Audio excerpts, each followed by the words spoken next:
Hola, muy buenos días, bienvenidos al programa Brilla Mujer, soy Glenis Cassiani y es para mí una alegría nuevamente estar con ustedes, poder compartir este tiempo.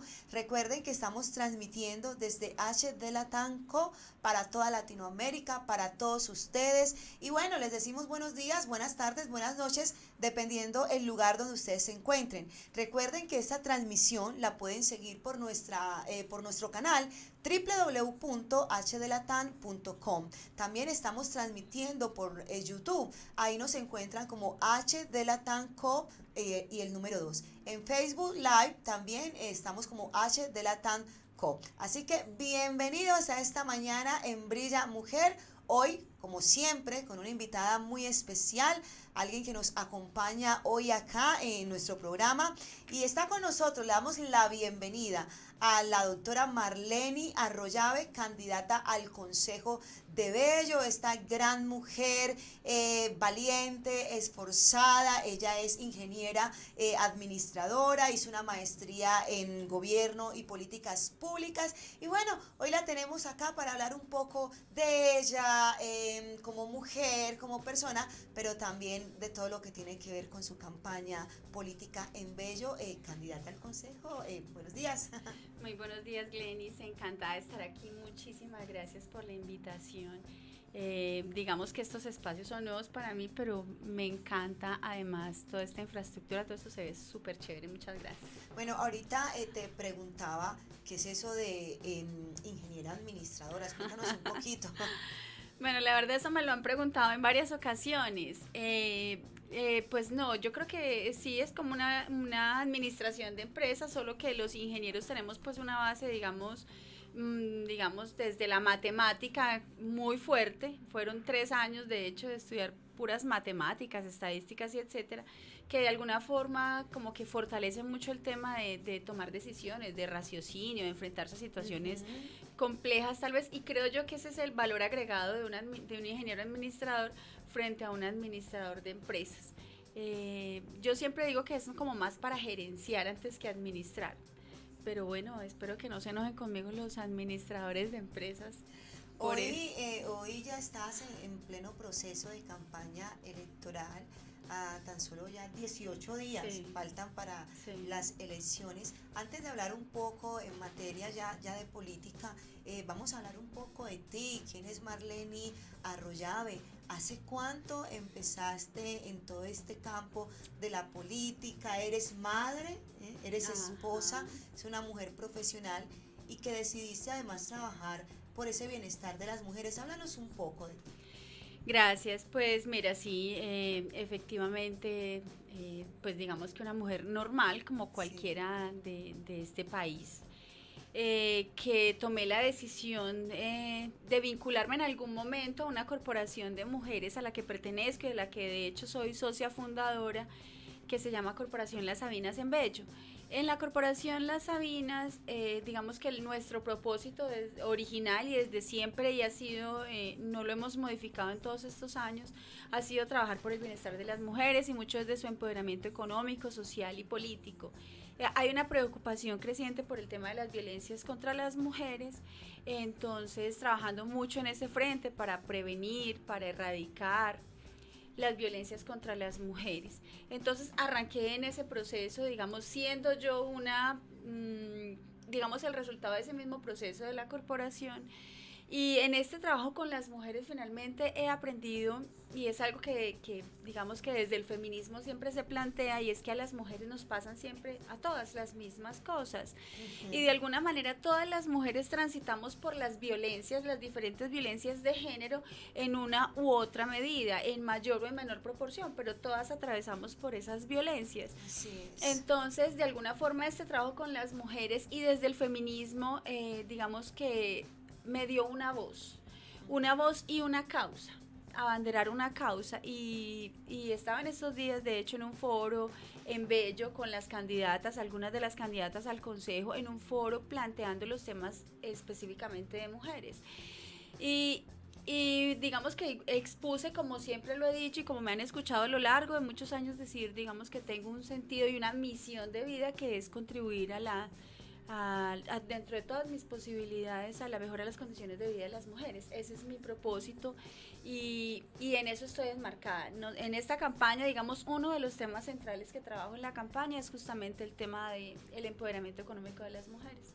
Y doctora, se encuentra uno con unos casos bastante difíciles, muy complejos además, porque cada día aumentan las cifras de mujeres maltratadas por la violencia intrafamiliar y todo tipo de maltrato, de abusos.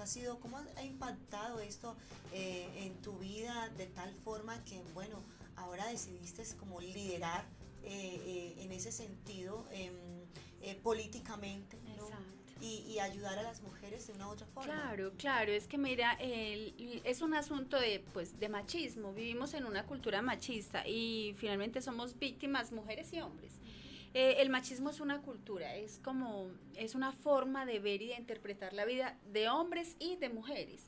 Lo que pasa es que, digamos que las mujeres en esta cultura machista finalmente entramos en una posición de desventaja.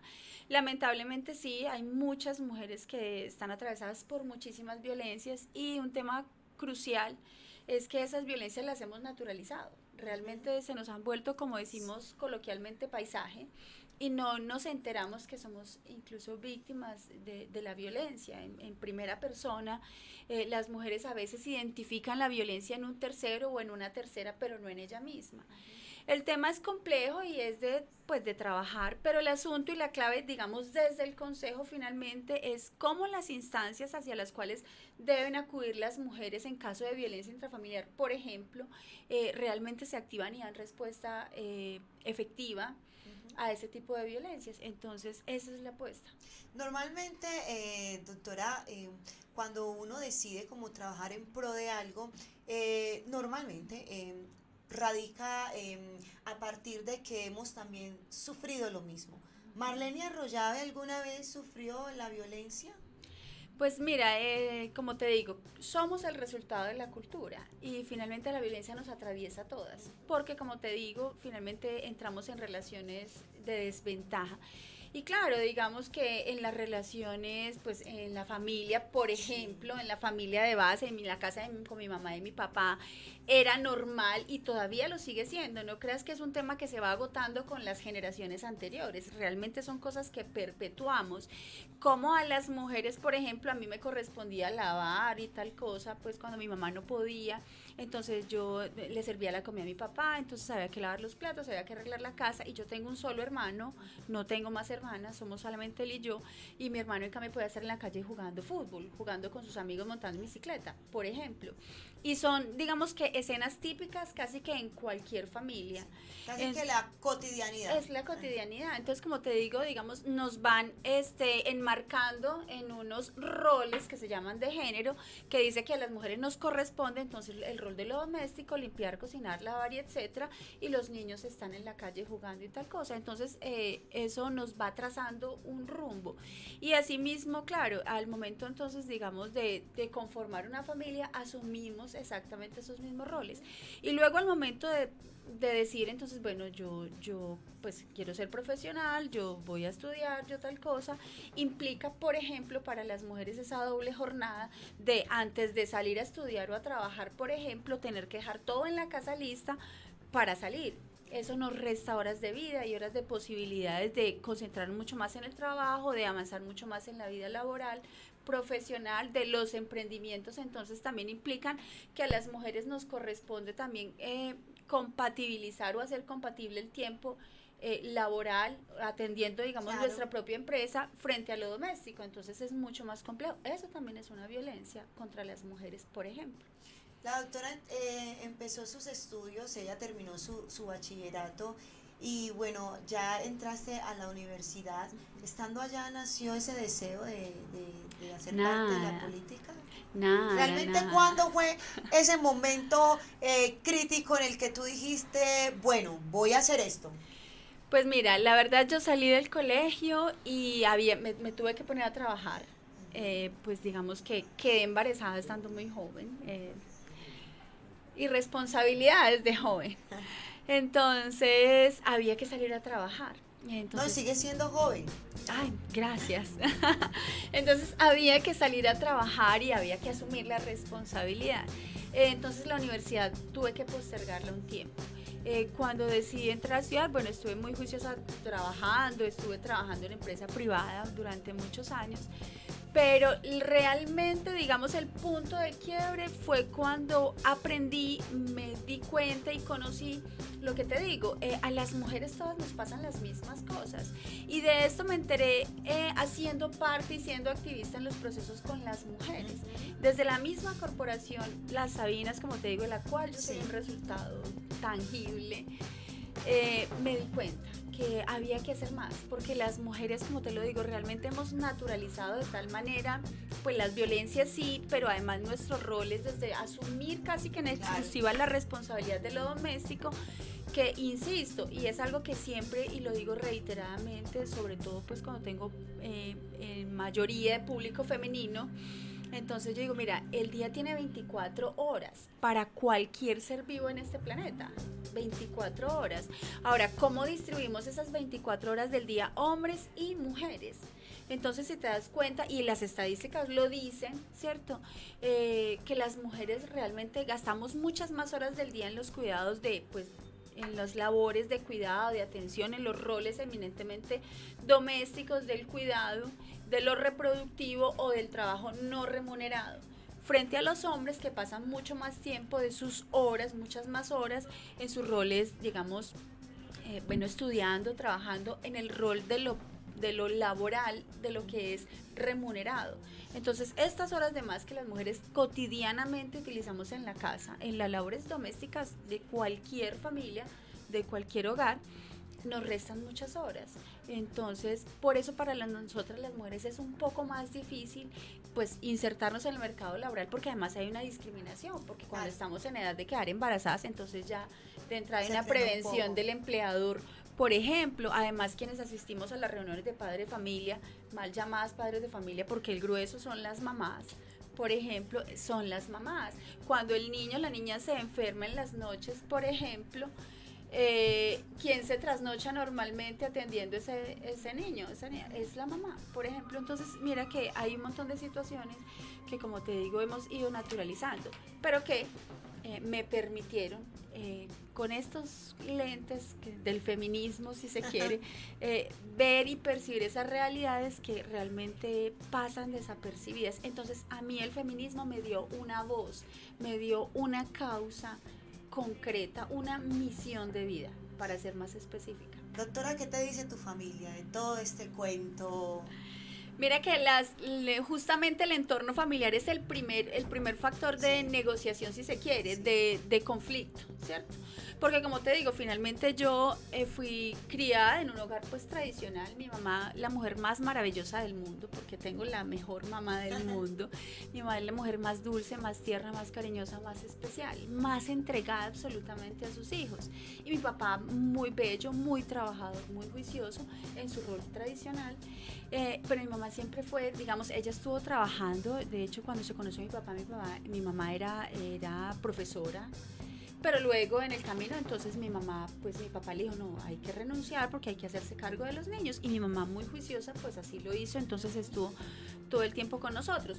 Como las mujeres y los seres humanos finalmente aprendemos por imitación, ¿cierto? Entonces yo como mujer aprendí del modelo de mamá que tuve, y asimismo los hombres hacen lo propio con el modelo de papá que tienen. Es lo que normalmente sucede. Entonces, claro, yo fui una maravillosa ama de casa, juiciosa, así tal cual como lo fue mi mamá. ¿Y tu esposo qué te dice? Pero a veces se encuentra uno con que la esposa pues está en todo este cuento y es como la líder y el esposo no, porque eso puede pasar, hoy en día eso puede pasar, claro, porque ya los tiempos han cambiado, ¿no? ¿Qué dice el esposo? Pues mira, lo que te decía fue un punto de choque, ¿cierto? De conflicto, realmente, y siempre sucede, porque entonces ya era empezarme a replantearme si exactamente era la vida que yo quería tener, si yo exactamente quería seguir siendo una dulce, cándida ama de casa. Y yo dije, no, ¿el modelo de mamá? No quiero eso, porque las mujeres entonces desempeñamos lamentablemente a veces Sí. solamente el rol de esposas y de mamás, y ahí se nos agota la existencia. Entonces, justamente es decir, bueno, ser mamá, ser esposa son dos roles, pero ahí no se me agota la existencia. Yo quiero otras cosas para mi vida. Entonces fue cuando, por ejemplo, en la política, porque la política finalmente es la apuesta de un grupo de personas que nos identificamos con una causa. Entonces, yo no, es en la política donde yo quiero estar porque yo siento que soy capaz de sacar adelante, digamos, esta causa, de luchar en función de esto, para que otras mujeres, digamos, que se sientan representadas con mi voz, pero que esta causa además sirva para defender estas Claro. otras causas de otras mujeres que se pueden identificar además con mi propia historia. Entonces fue con el feminismo realmente que yo me metí aquí, que como te digo fue un momento de conflicto, claro, en la familia, es decir, bueno, en un momento es que a mí me gusta esta vaina, la política se hace afuera, se hace en la calle, la política finalmente ha sido históricamente un escenario masculino, eminentemente masculino, porque los horarios siempre son complicados, ¿cierto? Para una ama de casa, por ejemplo, a las horas de que es que hay que estar con los niños, hay que hacer las tareas, hay que acostarlos a dormir, hay que madrugar, etcétera. La política no reconoce ningún tiempo de nada. Entonces, la política es en el afuera, es estar en conversación permanente pues con todo el mundo.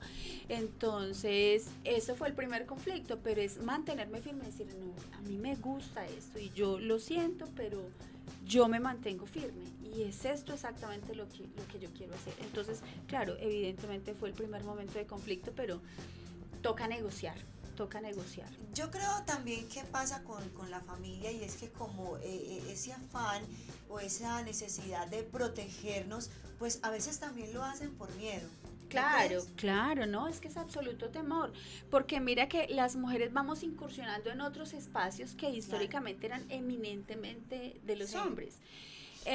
Y entonces además hay un temor frente a, bueno, ¿y quién se va a encargar de la casa? ¿Y quién se va a encargar de los niños? O sea que, entonces justamente No, y es la eso. ausencia además. Es la ausencia, pero además es hacer entender, digamos, a estos hombres, además, que es que ellos también tienen que ser papás de cuerpo presente y que las labores domésticas son de todos, porque en la casa vivimos 4 o 5 o 3, pero todos tres ensuciamos la casa, todos tres necesitamos ocupar el espacio y lo queremos limpio y lo queremos ordenado y ahí queremos encontrar la comida lista, ¿cierto? Ujú. Entonces, bueno, ¿y quién la hace? Pues entonces, ¿cómo negociamos? Porque aquí tenemos que participar 3 o 4 quienes vivamos de las actividades de la casa. Es eso, entonces, claro, hay temor, hay resistencia, Sí. pero ¿cómo negociamos? Porque tampoco se trata de entrar, digamos, en confrontaciones. Sí, eh, o generar una división no, familiar, no, exacto. es cómo negociamos. Sí, Esa es la claro. clave. Cómo negociamos y llegamos a acuerdos que nos permitan, pues, tener cada uno desarrollar un proyecto de vida individual, ¿cierto? Que lamentablemente... Ese es muy buen consejo lo que estás diciendo, doctora, perdón que te interrumpa, porque puede pasar que haya mujeres que nos están escuchando y o que más adelante puedan ver esa transmisión, mujeres que tienen sueños, mujeres que quieren hacer tantas cosas, pero tienen muchos limitantes, ¿no? Muchas cosas que condicionan como esos sueños, esos deseos, esos anhelos y esas ganas además de hacer cosas, los talentos, los dones porque los tienen, pero no saben cómo manejarlo porque tienen esos limitantes como la familia, como el esposo, como un hogar. Pero qué bueno que estás hablando porque eres como ese referente. Entonces me llamó mucho la atención lo que acabas de decir, doctora, llegar a acuerdos. Claro, es que mira, justamente, mira, me encuentro constantemente con gente que me dice, bueno, pero es que las mujeres ya lo tienen todo, ya estudian lo que quieren, trabajan lo que quieren, tienen su plata, salen a la hora que quieren. Sí, es cierto, pero todavía en lo doméstico, en la casa, en lo íntimo, en lo familiar, etcétera, todavía no tenemos esa igualdad, si se quiere, porque justamente de alguna forma hemos naturalizado, insisto sobre la palabra, hemos sentido que es nuestro lugar natural estar en la casa y atender los hijos y que el esposo esté por allá cambiando canales viendo el partido, por ejemplo, ¿cierto? Y entonces cargadas y sobrecargadas con los roles en la casa, con los hijos, con las tareas domésticas cotidianas, implica un desgaste mucho mayor. Entonces es eso, la apuesta finalmente de las mujeres, pues en resumen es cómo conciliamos la vida familiar, los trabajos naturales de la casa, lo de los roles domésticos, cómo conciliamos eso con el afuera. y cómo hacer para que la mujer, que siempre, digamos, está en función, porque las mujeres hemos sido construidas culturalmente en función del otro, en estar al servicio del otro, entonces atender al marido, a los hijos, y siempre la última soy yo. Y si hay hijos pequeños está la mamá, y si hay personas enfermas o personas en situación de discapacidad está la mamá, y si los suegros están enfermos o mis papás está la, ¿sí me entiendes? Entonces sobre nosotras se van recargando un montón de responsabilidades que, insisto, nos restan un montón de horas del día, de cada día, durante largos años o a lo largo de toda la vida, para cualificarnos y para ocupar otros espacios. Entonces es eso. ¿Cómo conciliamos finalmente las tareas domésticas que tienen que ser compartidas? Porque es que un matrimonio es un equipo, ¿cierto? Estamos es para ayudarnos, para apoyarnos, y eso dice el contrato matrimonial, finalmente, ¿cierto? ¿Cómo nos apoyamos? Y apoyarnos implica cómo repartimos de manera equilibrada, equitativa las cargas, de manera que tú puedas tener tu vida, la vida que te sueña, la que te hace feliz, la que te hace sentir satisfecha, y cómo tú también puedes hacer exactamente lo mismo. Creo que esas son relaciones muchísimo más saludables y más perdurables, porque finalmente si hablamos de familia, hablamos también de unos hijos, y cuando hay una mamá que se siente satisfecha con su propia vida, te garantizo que hay unos hijos que son felices. Me gusta algo que estás diciendo, porque yo sé que si le pregunto a Marlene Arroyave cómo es su matrimonio, cómo es su hogar, ella va a decir, vivo muy feliz, o mi esposo vive muy feliz, tengo un hogar lindo dentro de todos los problemas que como familia puedan tener, porque es natural. ¿Sabes por qué voy a este punto, doctora?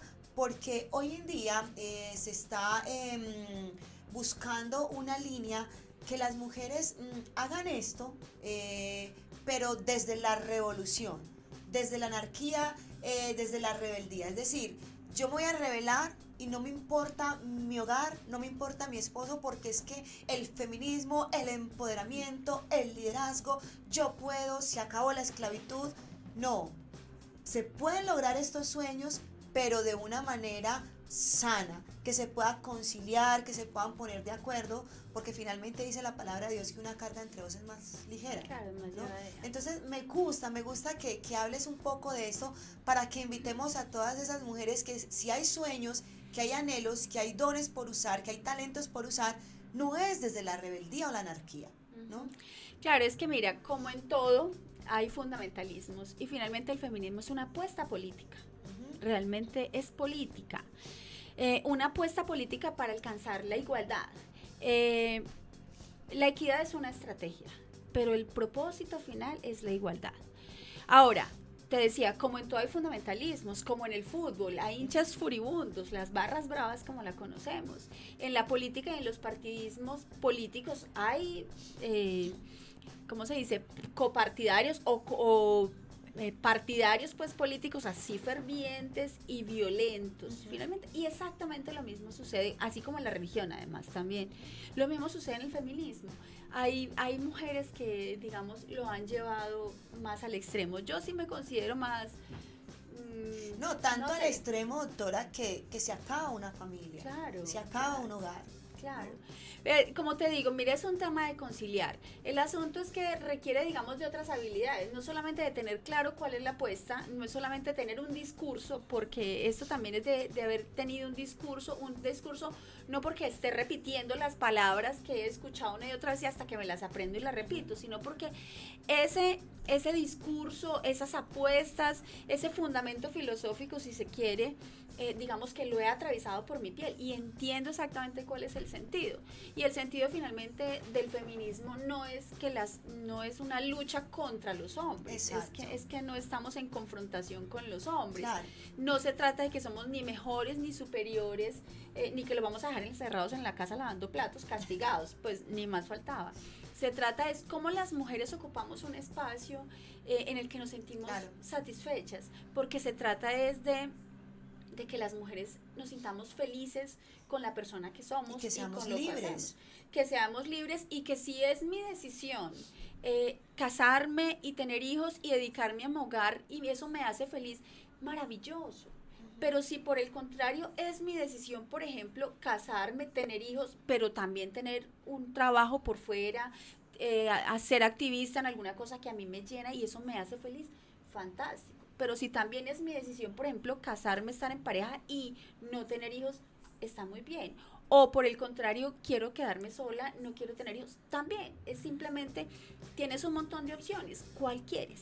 Pero que no sea un destino predeterminado tenerme que casar y tener hijos porque a eso vine. ¿Sí me entiendes? A reproducirme. No, es una opción de vida. Pero en resumidas sí, finalmente cuentas, cada ser humano es autónomo y Dios claro, nos dio esa libertad también para poder decidir, ¿no? para decir qué clase de vida quiero vivir, qué me hace feliz. En resumidas cuentas es eso, que las mujeres tengamos esa opción y que sepan y que asuman la responsabilidad de su propia vida, porque a veces lamentablemente nos pasa mucho a las mujeres, a muchos seres humanos, pero en general nos pasa a las mujeres que a veces vivimos nuestra propia vida con demasiada pasividad, permitiendo que sean las circunstancias las que nos vayan llevando y cuando menos piensa miro hacia atrás y, ay, pero como yo como resulté aquí. Tuve la oportunidad de hacer. Y no hice, dejé, o sea, dejé pasar mi propia Claro. vida y no me enteré. Doctora, ahora sí, qué interesante y qué bueno hablar contigo de todos estos temas. Gracias. Vamos a hablar ahora un poco ya así en materia.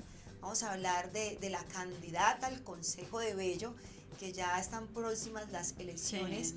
Dentro de tu campaña política tienes 3 líneas que aquí las tengo anotaditas, que son empoderamiento económico de las mujeres, ¿no? La segunda, que es la cultura de la legalidad, y tercera, que es el medio ambiente. Háblanos un poquito y cortamente de estas 3 líneas y ya nuevamente pues hablamos de tu campaña como tal, dónde pueden seguirte en redes sociales. Por ahí ya Robert se está alistando para mostrarnos un poquito de ti.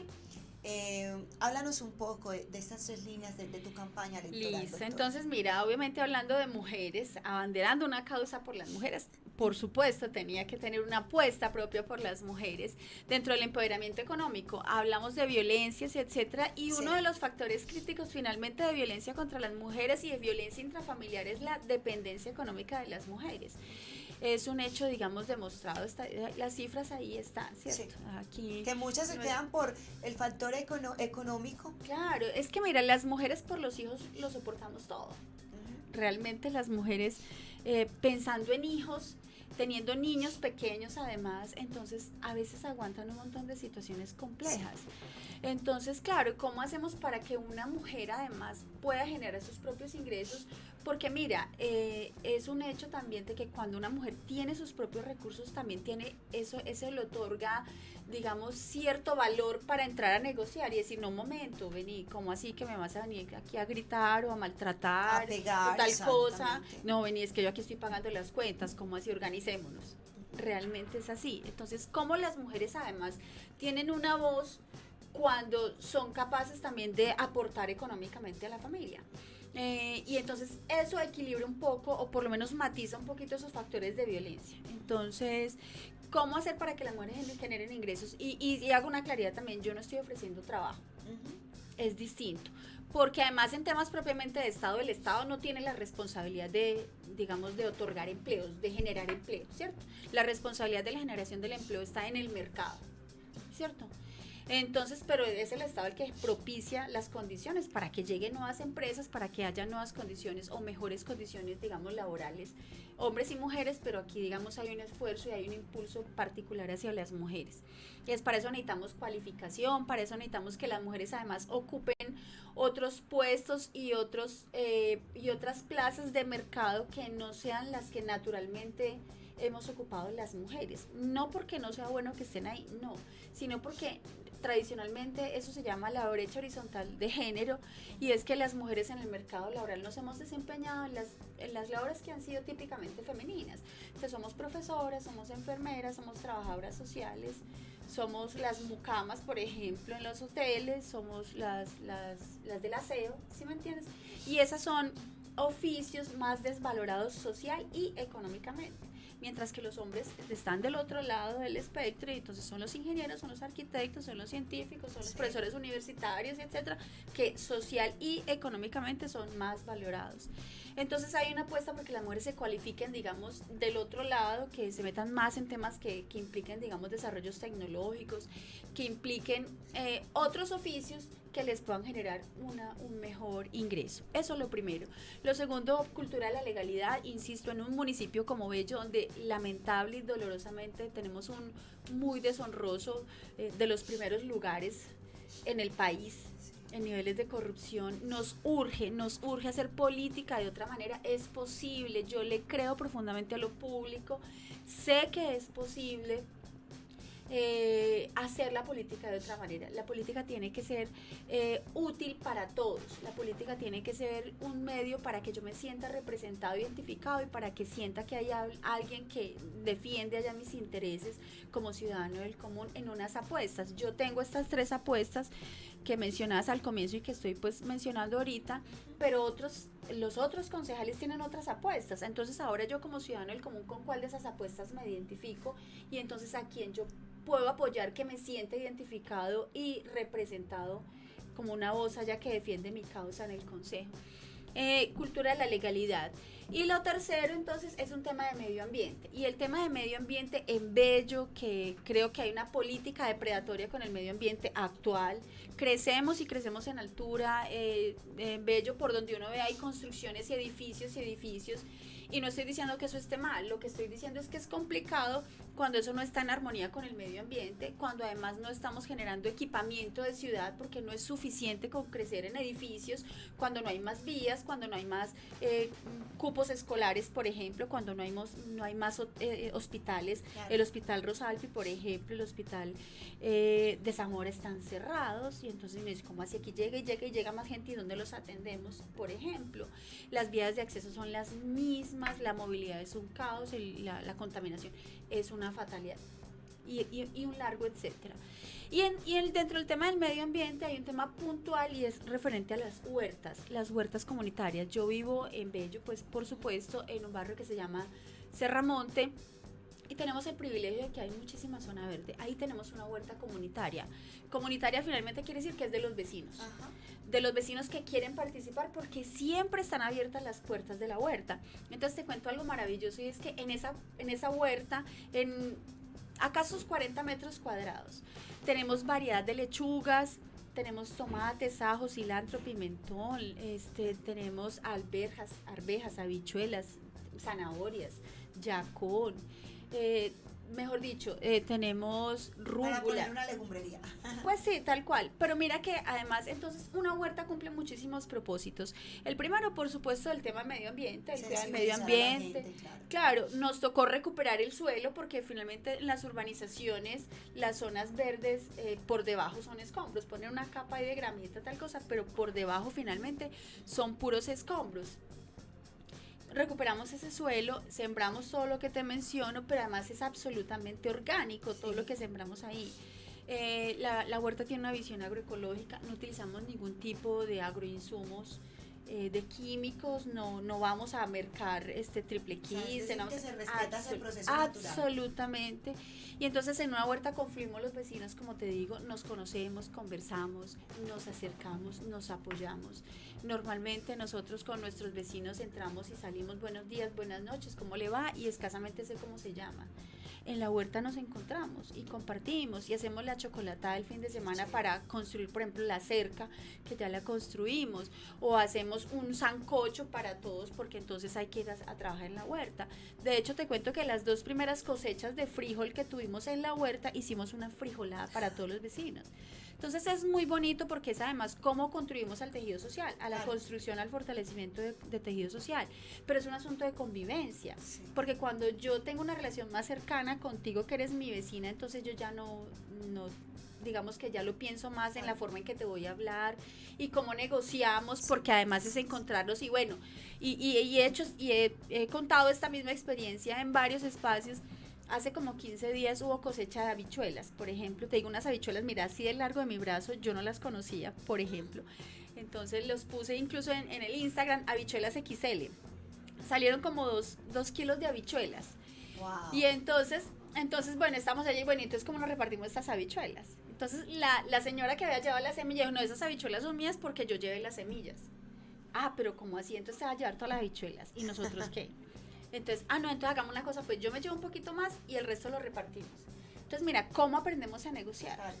¿Cómo resolvemos los conflictos? ¿Cómo me encuentro con el otro? Claro. ¿Cómo Y entender construimos? que es un sentido de convivencia, claro. Exacto, y cómo tenemos un sentido de lo público, porque lamentablemente nuestra mentalidad como colombianos y en general como latinoamericanos es que el Estado es un botín que está para saquearlo y que los espacios públicos, un espacio público es donde yo llevo el perro a pasear. Es donde yo tiro el escombro cuando nadie me ve, cuando yo dejo el colchón allá para que no me cobre, en este caso en Bello Aseo, por ejemplo. Pero cómo entender que el espacio público es un lugar para el disfrute de todos, sí, que es donde nos encontramos, donde confluimos, donde no nos van a cobrar. Distinto cuando voy a un centro comercial, distinto cuando voy a, no sé, a un lugar donde hay que pagar por una entrada. Claro. Un espacio público es mío, lo tengo que sentir como mío, me tengo que apropiar de ese espacio y cuidarlo. Ese es el sentido de lo público y esa es la apuesta de esta campaña del Consejo y como te digo, es el sentido de lo público, es entender que el Estado también soy yo y que soy corresponsable, que no es un deber del alcalde, del concejal estar ahí pendiente, no, es que yo soy la vecina del sector y yo soy la primera responsable del espacio. Doctora, qué interesante esas 3 líneas de campaña y que seguramente pues van a impactar mucho la población de Bello, pero creo que también toda la sociedad acá en Medellín, ¿no? Finalmente es un proceso de sensibilización que se va contagiando, ¿no? Claro, es que mira, esto es de cultura. Mira, yo soy docente de administración pública y casi todos mis estudiantes, te digo que el 95% de mis estudiantes son todos funcionarios públicos. Todos son concejales en ejercicio, exalcaldes, secretarios de despacho en diferentes municipios de Antioquia e incluso en Quibdó. Y siempre mi apuesta es esta, es decirle, miren, nuestra mayor tragedia como sociedad colombiana es el analfabetismo político. Es creer que lo político se reduce a un hecho electoral. Creer que lo político es yo te doy tu voto, yo te doy un voto, te doy mi voto, pero vos me das el empleo, vos me das el contrato, vos me das el tamal. ¿Sí me entendés? Y resulta que lo político es un asunto de cómo nos encontramos y cómo nos identificamos con una causa y qué vamos a hacer para sacar esto adelante. ¿Sí me entiendes? Lo electoral es, digamos, es un ejercicio que hace parte de las reglas de juego de la democracia, ¿cierto? Dentro de los países democráticos finalmente se entiende que para acceder al poder se hace a través de un partido político en unas elecciones donde obtengo unos votos que me permiten llegar allá. Eso hace parte de la mecánica de las reglas de juego. Pero la política es eso, cómo construimos entre varios en función de una causa que nos convoca. Eso es la política. Claro que sí. Entonces, esa es la apuesta. Esto es cultura política y es una apuesta personal porque sé que es posible, porque yo le creo profundamente a esto y porque además, mira que los jóvenes, por ejemplo, son los que primero se contagian. Los jóvenes son los más entusiastas en estas causas políticas, sociales, de cambio climático, por ejemplo, en un tema de legalidad.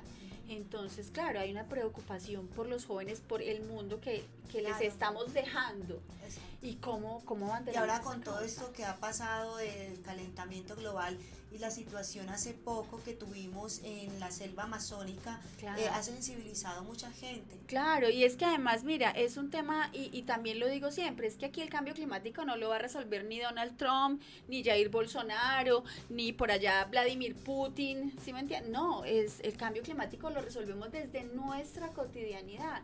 Mira, otra cosa que no te he contado, por ejemplo, en Serramonte, además de la huerta, nosotras compostamos, es decir, todos los residuos orgánicos de las cocinas de los vecinos van a unas canecas que todos tenemos allá y luego cada tanto cuando las canecas están llenas iniciamos el proceso de compostaje, es decir, cómo todos esos residuos los convertimos en tierra abonada y fertilizamos nuestra huerta. Pero además hay un tema de reciclaje. Claro. También reciclamos. Y entonces también cómo contribuimos a estos temas de revertir o de detener, por ejemplo, el cambio climático. Porque como te digo, hay una responsabilidad. Yo tengo que sentir que es mi responsabilidad. Tengo que ser ciudadana activa. Y ser ciudadana activa no es simplemente ir a votar por el que me dice, me pidió que le colaborara con el voto. No. es como me entero cuáles son las apuestas, cuáles son las propuestas, cuál es pues tu recorrido en lo público, sos realmente una doliente, te duele realmente el municipio, porque además particularmente en Bello pasa algo, y es que Bello es una ciudad dormitorio. Al ser una ciudad dormitorio la gente no llega sino a dormir, entonces me pasa frecuentemente que estoy en función de campaña buscando votos, por ejemplo, y me dicen, no, es que sabes que yo no voto en Bello, es que yo no hago sino a dormir. Y yo, pero qué lamentable porque cuando yo no me desenvuelvo en mi día a día en una ciudad, entonces yo no tengo sentido de pertenencia, entonces no hay nada que me conecte emocionalmente a esta ciudad porque solamente vengo aquí a dormir y no me entero de nada y no me importa. No, yo ahí no, ay, no me interesa, no, yo voto en otra parte porque es que allá trabajo todo el día, ya me la paso todo el día. Cuando no hay esa conexión, cuando yo no siento apego, amor, afecto, cuando no soy doliente por la ciudad en que vivo, entonces pasa lo que pasa, por ejemplo, en Bello. Y así es, pero también creo que la gente se va como adaptando y va empezando a sentir esa empatía como por el entorno finalmente en el que se desenvuelve. Pero eso que tú estás diciendo también de que debemos tener ese sentido de pertenencia es como yo que llevo acá en Medellín cerca de 16 años y entonces por eso va a dejar de dolerme mi tierra que es Urabá, ¿no? Algo así. Claro, pero obviamente uno siempre cuando recuerda su niñez, por ejemplo, sus años más tiernos, los más bonitos normalmente, siempre hay un afecto, hay un arraigo, finalmente hablamos de un arraigo, porque el arraigo está en función además de un lugar, de unas vivencias alrededor de un lugar, de unos espacios con tu familia y con tus amigos de infancia, por ejemplo, sí. Pero luego, digamos, vamos avanzando en la vida y ocupamos otros espacios en función de la vida laboral, profesional y etcétera. Y entonces, ¿cómo generamos también esos vínculos con ese otro espacio que estoy habitando? Y el sentido es ese, lo digo siempre finalmente, hay un sentido cuando la norma dice que yo debo votar ahí donde resido. Ajá, y el sentido es, yo necesito Estado, presencia del Estado es en Bello. ¿El Estado en Bello es quién? Claro, es el alcalde, son los concejales, pero es el policía que me cuida para que no se me entren a mi casa, pero es el rector del colegio que me garantiza una calidad de educación en el colegio, pero es el comisario de familia a donde yo acudo en caso de violencia intrafamiliar, en caso de inasistencia alimentaria, ¿sí me entiendes? El Estado es quién, es el juez que se ubica en mi municipio porque tuve que instalar una demanda por X o Y razón. El Estado es eso, yo necesito Estado en mi municipio, por eso yo debo votar es en mi municipio, porque es ahí donde yo debo exigir la prestación de unos servicios básicos del Estado.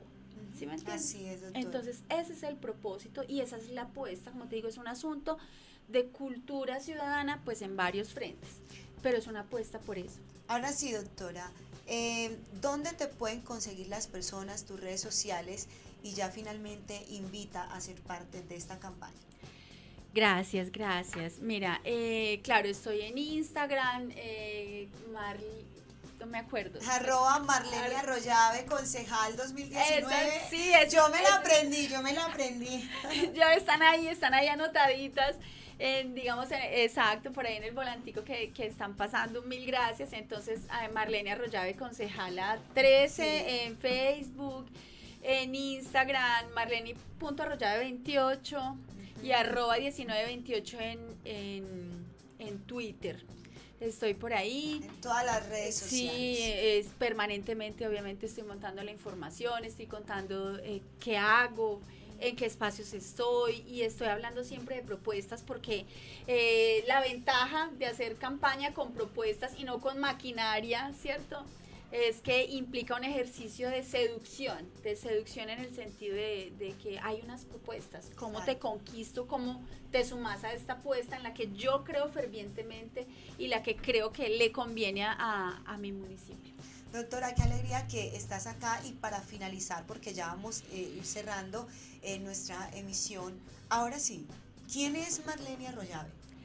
Marlene Arroyave, soy una mujer apasionada, le pongo toda mi pasión, hago siempre mi mejor esfuerzo en todo lo que hago, soy una convencida de que es posible hacer política de otra manera, estoy por completo segura de que en la medida en que vamos avanzando será un poco más fácil, porque vamos rompiendo de alguna forma con esta herencia de, digamos, lamentable de política tradicional, política representativa, política clientelar.